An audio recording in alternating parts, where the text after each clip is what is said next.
Thanksgiving is a time for gratitude, family, and togetherness. But for the Martinez family of Millbrook, Ohio, it became the backdrop for one of the most chilling family tragedies in American history. On November 23, 2023, Eleanor Martinez, a 58-year-old widow and beloved matriarch, prepared a feast that would end in unimaginable horror. 7 of her relatives would die that night, poisoned by the very meal she served with a smile. What drove a mother to commit such an unthinkable act? The answer lies in a web of secrets, despair, and a twisted sense of love that will leave you questioning everything you thought you knew about family. Eleanor Martinez was the heart of her family. For 35 years, she had lived in the same white 2-story house on Maple Street, a place filled with memories of laughter, holidays, and milestones. After her husband Richard passed away from a heart attack 3 years prior, Eleanor became even more devoted to her 3 children: Sarah, 35, a nurse; Michael, 32, an engineer; and Jennifer, 28, a recent law school graduate. With their spouses and children, the Martinez clan totaled 11, and every Thanksgiving, they gathered at Eleanor's home for a feast that was the highlight of their year. Neighbors knew Eleanor as the kind woman who baked cookies for the block party and always had a warm word for everyone. No one could have suspected the darkness brewing beneath her gentle exterior. That fateful morning, Eleanor woke at 5 a.m. to begin preparations for the Thanksgiving meal. She seasoned a 20-pound turkey, whipped up her famous pumpkin pie, and prepared stuffing from a recipe passed down from her grandmother. Mrs. Johnson, a neighbor, later told police she saw Eleanor at the local Kroger supermarket, chatting cheerfully as she picked up last-minute ingredients. She seemed so happy, Mrs. Johnson recalled. She even asked about my grandson. I never would have guessed what was in her mind. Hidden in Eleanor's floral handbag that day was a small vial containing a substance that would turn her family's celebration into a nightmare. By mid-afternoon, the family began to arrive. Sarah came first with her husband David and their 2 kids, Emma, 8, and Jake, 5. Michael and his wife Lisa brought their son Tyler, 3. Jennifer arrived with her new boyfriend Tom, eager to introduce him to the family. The house buzzed with warmth, children's laughter, the aroma of roasting turkey, and the clink of glasses as everyone settled in. Eleanor beamed as she hugged each person, repeating how this was the most special Thanksgiving of her life. At 4 p.m., they gathered around the dining table, a spread of turkey, mashed potatoes, green beans, and pumpkin pie before them. Eleanor led a prayer of thanks, then began serving, her hands steady as she filled each plate. Oddly, she barely touched her own food, watching her family eat with an expression no one could quite read. About 30 minutes into the meal, the first signs of trouble emerged. Tyler, the youngest, started crying and vomiting. Soon Emma and Jake showed similar symptoms. Within minutes, a wave of nausea, dizziness, and abdominal pain swept through the adults as well. Sarah, with her medical training, recognized this wasn't normal food poisoning. She dialed 911 as panic gripped the room, family members collapsing one by one. When paramedics arrived at 5:47 p.m., they found a scene of chaos. 7 people unconscious, only Eleanor, Sarah, and Tom still alert.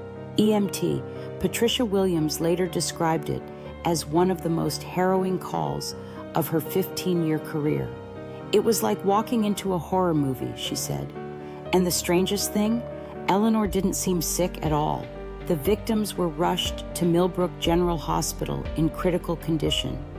Despite the efforts of the medical team, tragedy struck swiftly. Tyler passed away at 11:30 p.m. from acute kidney failure, followed by Emma just an hour later. By the morning of November 24th, 5 more lives were lost: David, Lisa, Michael, Jake, and Tom. Only Sarah and Jennifer remained, fighting for their lives in the ICU. Eleanor sat in the hospital waiting room, sobbing uncontrollably, murmuring, "Why am I still here? Why me?" Onlookers felt nothing but pity for the woman who had lost nearly everything in a single night. Toxicology reports released on November 25 delivered a shocking revelation. The victims had been poisoned with thallium, a highly toxic metal once used in rat poison, not something you'd find in a kitchen by accident. The poison was traced to Eleanor's pumpkin pie, the only dish contaminated.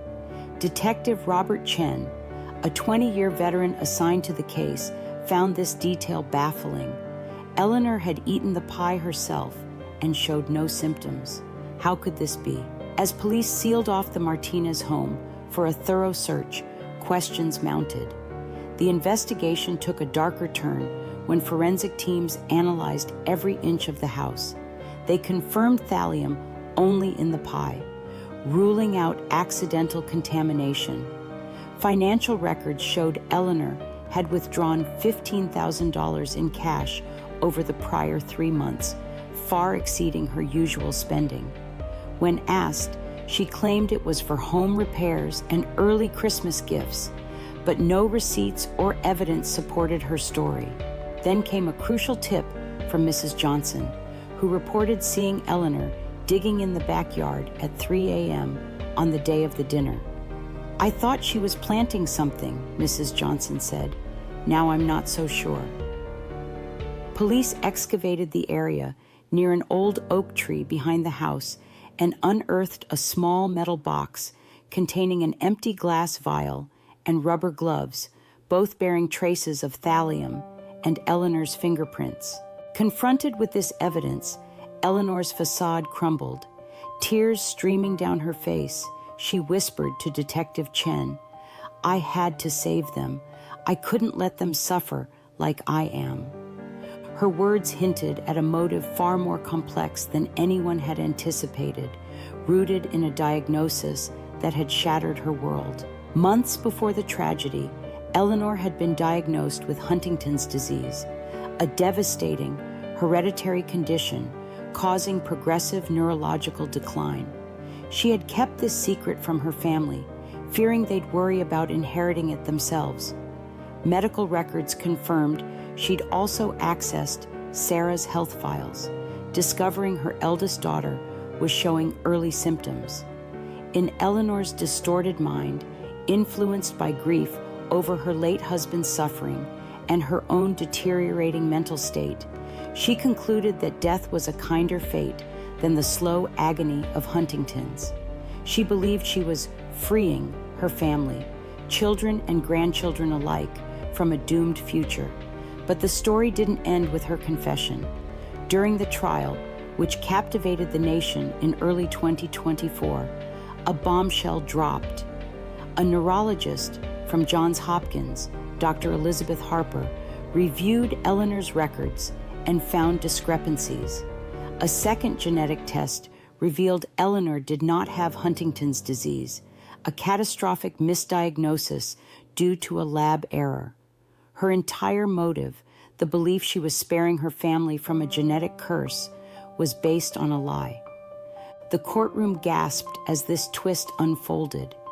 If Eleanor wasn't sick, why did she kill? Was there another secret, something even darker, driving her actions? Prosecutor James Rodriguez argued that Eleanor's planning, purchasing thallium months in advance, dosing only the pie, and attempting to hide evidence showed premeditation, not delusion.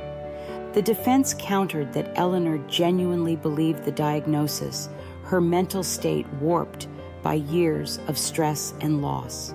Sarah, the sole surviving child, spoke at the sentencing, her voice raw with pain. "I lost everyone I loved to a mistake. I'll never forgive, but I'll never understand either." Eleanor was convicted of 7 counts of first-degree murder and sentenced to life without parole, her fate sealed in a psychiatric facility. Yet whispers of doubt lingered. Detective Chen, now retired, received an anonymous tip months after the trial, a letter suggesting Eleanor had been manipulated, that someone else knew of her fears and exploited them to devastating effect. Was Eleanor truly the mastermind or a pawn in a larger game? The case was reopened, and what investigators uncovered next would turn everything upside down. What do you think really happened that Thanksgiving night? Was Eleanor a monster, a victim, or something in between? Drop your theories in the comments, and don't forget to like, subscribe, and share if this story gripped you. Stay tuned to Shocking Stories for the next chapter of this chilling mystery, where the truth might be more horrifying than we ever imagined.